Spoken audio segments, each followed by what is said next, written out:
Vamos para o quarto e talvez último vídeo sobre como eu descobri meu autismo e minha superdotação com altas habilidades. Já expliquei praticamente tudo nos outros vídeos, né? Mas agora eu quero só lapidar um pouco mais sobre as experiências de trabalho e também falar para vocês como foi e como está sendo essa conclusão de que eu sou autista e superdotada, como eu tô lidando com isso, como outras pessoas estão lidando com isso, e eu espero ser breve.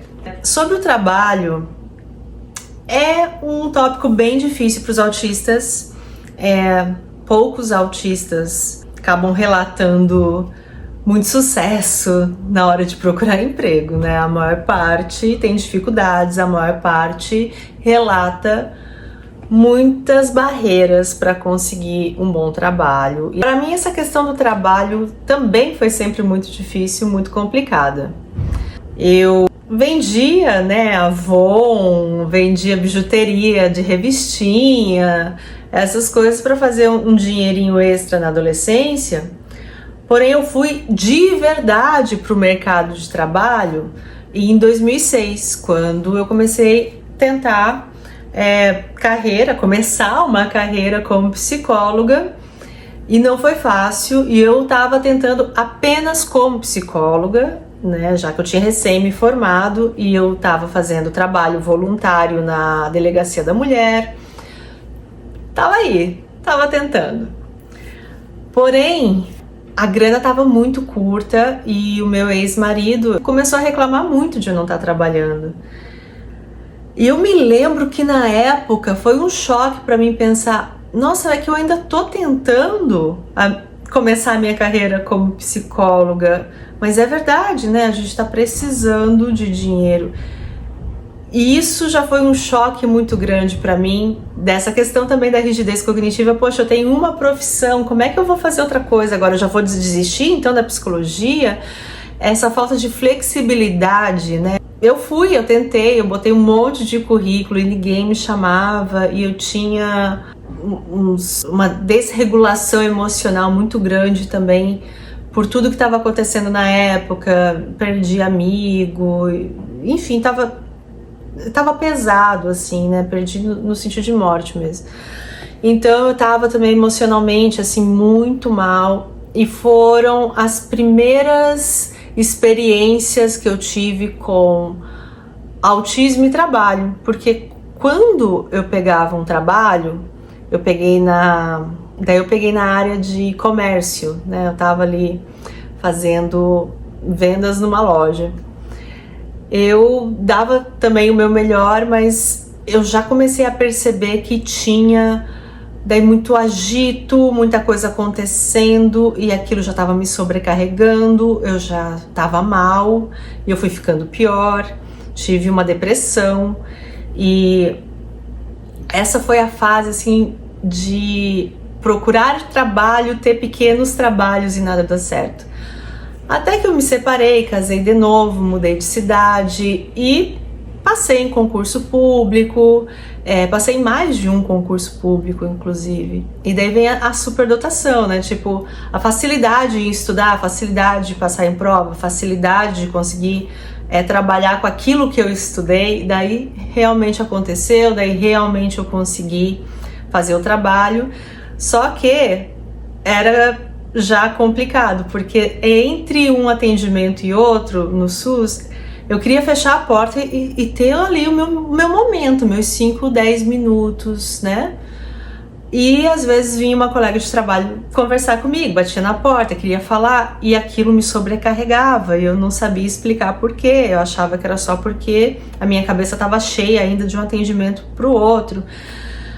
Hoje eu percebo que interrupções desregulam muito os autistas. Então, se eu estava ali concentrada no meu trabalho, se eu estava precisando descompensar entre um atendimento ou outro, ou escrever um relatório e alguém interrompia, aquilo bagunçava o meu mundo de uma forma muito maior do que bagunçava o mundo das outras pessoas. Então, qualquer interrupção para mim era muito violenta.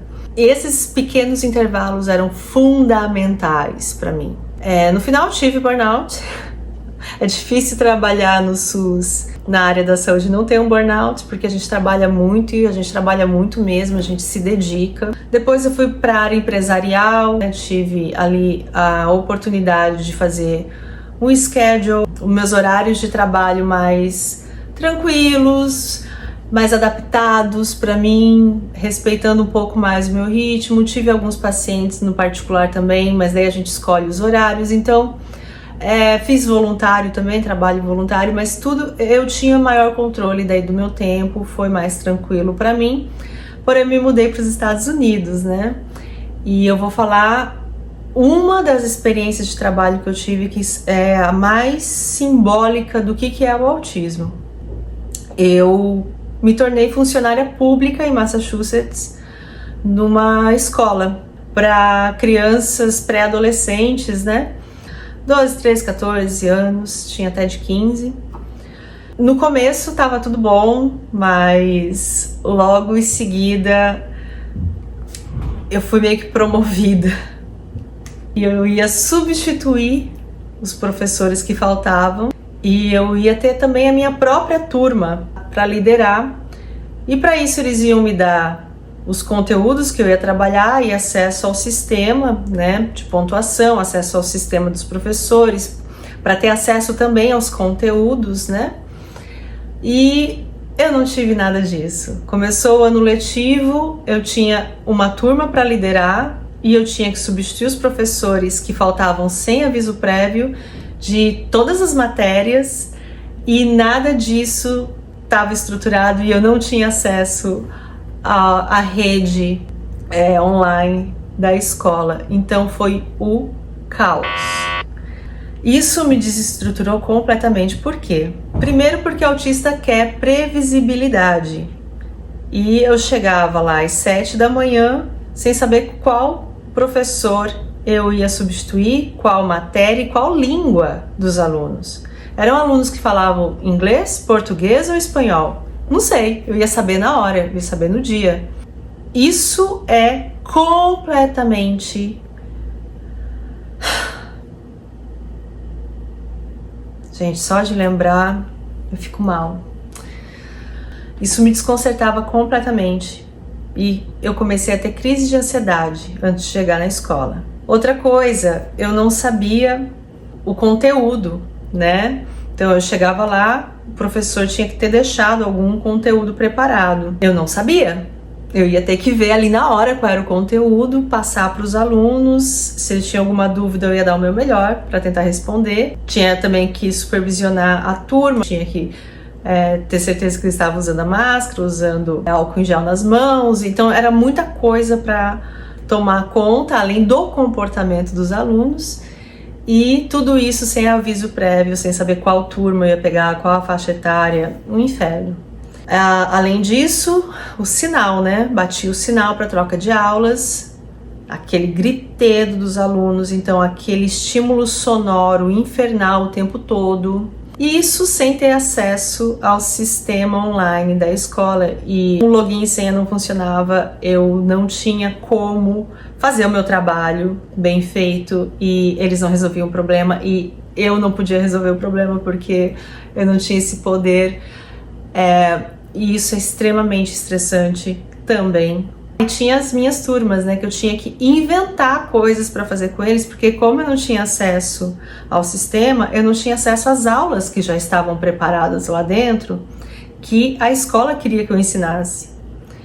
Então eu usei tudo que eu já tinha de conhecimento de como trabalhar com adolescentes, né? Já tinha muita dinâmica, eu já tinha muitas ideias de como trabalhar com adolescente, já tinha experiência também, já tinha trabalhado com muitos adolescentes.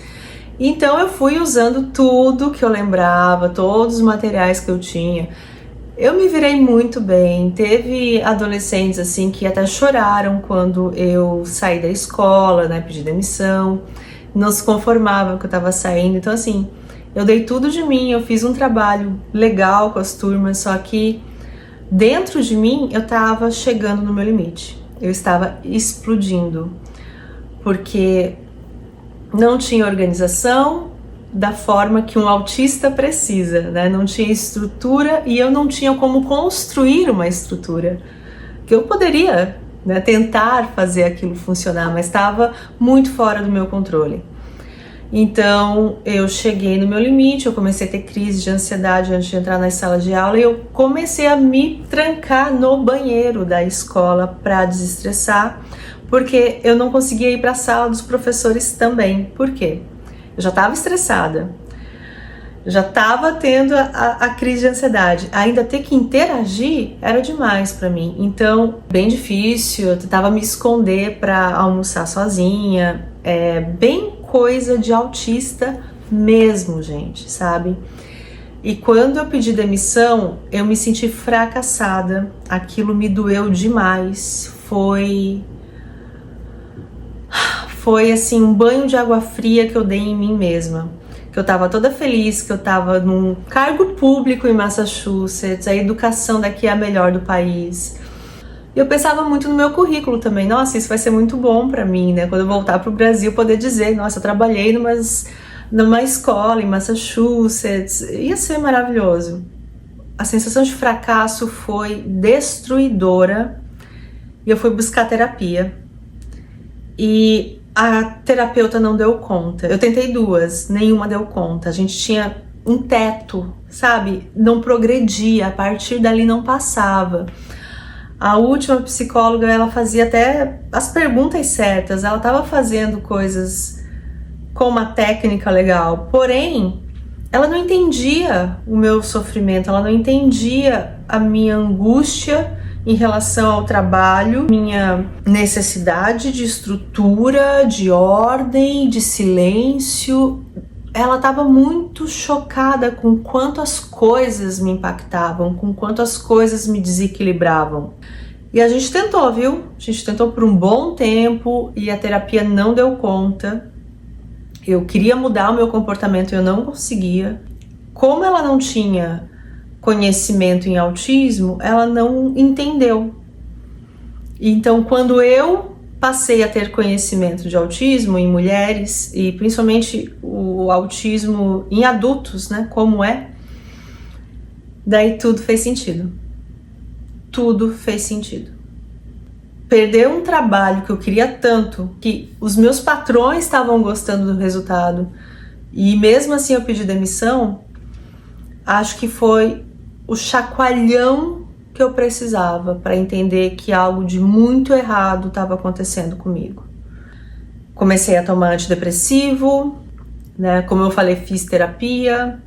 Eu fui atrás do diagnóstico de ansiedade social e não veio esse diagnóstico porque, na verdade, o que estava acontecendo comigo era mais um burnout por eu ser autista. Então, gente, quando eu tive uma grande perda na minha vida por ser autista, uma perda profissional, uma perda financeira por ser autista, eu entendi a gravidade. Eu entendi por que existem os níveis de suporte. Porque o autismo nível 1 ainda é um autismo que precisa de suporte. Isso é muito importante deixar claro. Se naquela época, se em 2021 eu soubesse do meu autismo, eu ainda poderia estar trabalhando na escola. Eu ainda poderia ser funcionária pública em Massachusetts. Eu ia ter como reivindicar uma sala para mim. Um lugar que eu pudesse ter um período inteiro sem aula só para me acalmar, para almoçar sozinha. Porque tinha isso na escola, eles davam essas oportunidades, mas como eu não sabia do meu autismo, eu não pedi. Eu só achei que o problema era inteiramente emocional e não algo estrutural do meu cérebro, algo que eu poderia aprender a conviver. E hoje eu me encontro assim, aprendendo a conviver com o meu diagnóstico, aprendendo os meus limites e respeitando os meus limites. Então, quando eu tive a certeza, né, quando eu tive o laudo de autismo, para mim foi um alívio. Foi um grande alívio, porque finalmente eu tinha uma explicação para a minha vida inteira. Eu tinha uma explicação para essa sensação de eu sou diferente, essa sensação de não pertencimento nunca. Algo de errado dentro de mim, e eu não sabia dizer o que era, não entendi o motivo. Entender o motivo de eu não conseguir fazer a manutenção das amizades, eu não conseguir ligar para as pessoas. Eu entender o motivo de eu não ter dado certo na escola, né? Desse trabalho aqui na escola em Massachusetts. Enfim, não só isso, quando eu entendi tudo, eu pude entender tudo, eu entendi tudo da minha vida. Desde aquela Thaís, criancinha que queria ler livros já aos 4 anos, até a Thaís que perdeu dinheiro, perdeu empregos, perdeu contatos, perdeu amigos já na idade adulta. E é um alívio gigante poder entender isso, ter esse autoconhecimento e dizer sim, a culpa é minha, porque continua sendo culpa minha, eu sou é essa pessoa aqui interagindo no mundo, mas ao mesmo tempo ok, é assim que meu cérebro funciona. Agora, ao menos eu tenho a resposta que não foi maldades feitas intencionalmente, até comigo mesma, né? Quantas vezes eu não quis morrer, né? E eu amo tanto a minha vida, mas ao mesmo tempo eu quero morrer muitas vezes. Da onde vem isso, né? Vem tanto da superdotação quanto do autismo. Então tudo começou a fazer sentido quando eu tive esse laudo. Quando veio o laudo da superdotação, foi um choque ainda maior. Assim, nossa, superdotada, com altas habilidades. Meus testes vieram assim com um monte de coisa boa, positiva. Eu fiquei, sério? Estão falando de mim? É isso mesmo? É a síndrome de impostora, sabe? Não vai embora, porque a impressão que dá é que a superdotação pode te levar lá para cima, só que o autismo me puxou lá para baixo. Então, são duas forças dentro de mim lutando uma contra a outra, sabe? Eu tinha um potencial tão grande e o autismo não deixou esse potencial se realizar. É o sentimento que eu tenho dentro de mim. Eu estudo tanto, eu sei tanto, eu amo tanto estudar, eu entendo tanta coisa no mundo, nos livros, e eu não consigo aplicar. Na hora de levar isso para o profissional, às vezes não funciona, porque eu tenho que lidar com outras pessoas, eu tenho que interagir, eu tenho que estar numa empresa com um monte de gente falando. E daí eu tenho os meus breakdowns e meltdowns e os meus burnouts, um monte de palavra em inglês para dizer minhas loucurinhas, né? Meus piripaques. Daí eu passo mal e travo e não consigo fazer a minha vida profissional ser o que ela poderia ser, né? Ter riqueza, ter dinheiro, ter sucesso. Isso não acontece na minha vida. Às vezes é muito mais fácil eu trabalhar num trabalho, às vezes, braçal, né, do que, às vezes, botar todo o meu intelecto para funcionar num projeto que vai dar certo e vai render algum dinheiro. Então, às vezes, eu faço voluntariamente o projeto, eu faço de graça e ganho dinheiro com outras coisas. Quando, por exemplo, eu trabalhei em floricultura, trabalho fácil, fazia lá os arranjos, eu amava, entrava dinheiro. E quando é para fazer um projeto e vender para uma empresa um trabalho de psicologia, às vezes eu não consigo cobrar o preço certo, eu não consigo levar adiante, ou quando eu passo no concurso público eu não consigo fazer a manutenção desse trabalho porque eu tenho que interagir com muitas pessoas, com muitos profissionais, e acabo, né, tendo burnout e o meu autismo fala mais alto. Então, quando veio o laudo de superdotação, o choque foi ainda maior para mim. Eu me senti uma fraude, isso não tá certo, não é possível. Eu agradeço muito a doutora Aline Vicente pelo trabalho que ela fez, e ela, na devolutiva dela, ela me mostrou, né? Esse laudo tá certo, tu é isso. Você é esses testes, você é essa anamnese que eu fiz, você é essa pessoa aqui. Ela botou um espelho cognitivo, o espelho da minha personalidade, praticamente um espelho mostrando o meu cérebro para mim mesma, para eu me ver, para eu me enxergar. E eu ainda tô agora internalizando e processando isso, que eu sou superdotada. E dizer isso em voz alta é muito estranho, muito maluco, sabe, ainda. E eu vou ter que internalizar isso mesmo, acreditar nisso e fazer algo com isso. E realmente fazer isso funcionar a meu favor. Porque, como eu disse, né, superdotação para um lado, mas o autismo para o outro. E esse é o momento que eu me encontro, aceitando os meus laudos, revisando a minha vida, revisando o que foi a minha história, como isso é parte de mim, a minha personalidade, esse mix de como meu cérebro funciona, as experiências que eu vivi, as pessoas que eu conheci, o jeito que eu vejo o mundo. Eu sou um mix disso tudo, né? Ainda estou em processo. E tô falando para algumas pessoas, né, próximas a mim. Agora eu vou jogar na internet tudo isso, essa informação, mas até o momento eu tava falando para poucas pessoas e só uma não acreditou no meu diagnóstico de autismo de uma forma muito estranha, muito bizarra mesmo. Dizer, não, você não é, eu não acredito nisso. Não tem que acreditar, eu sou, eu sei que eu sou, até minha mãe sabe que eu sou autista, né? Então, tipo, não é essa pessoa que vai desmerecer meu laudo e eu vou acreditar nisso, mas só uma pessoa até agora, meus melhores amigos, minha família, meus pais, meu marido, todo mundo tá tipo, faz sentido, você realmente é autista. Já a reação à superdotação tá sendo meio que unânime. Óbvio, eu já sabia. Todo mundo vê isso em ti, Thaís. E eu fiquei tipo, nossa, e é justamente essa que mais me surpreendeu, mais me impressionou.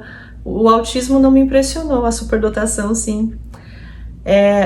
Agora eu vou tentar entender mais ainda sobre autismo. Até fiz um curso em Harvard sobre autismo.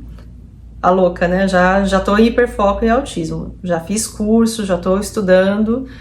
Então eu tenho um certificado de Harvard agora sobre cuidados com autismo. E agora eu vou pesquisar sobre superdotação. Vai ser meu novo hiperfoco, com certeza. Eu quero virar expert em superdotação.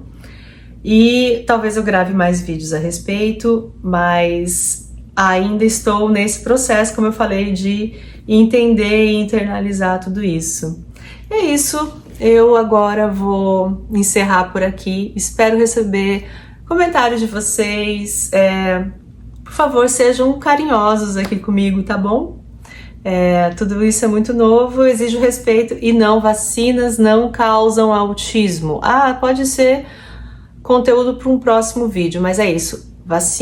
Não são as vacinas que causam autismo, tá bom? Eu explico melhor, talvez, num próximo vídeo. Beijo!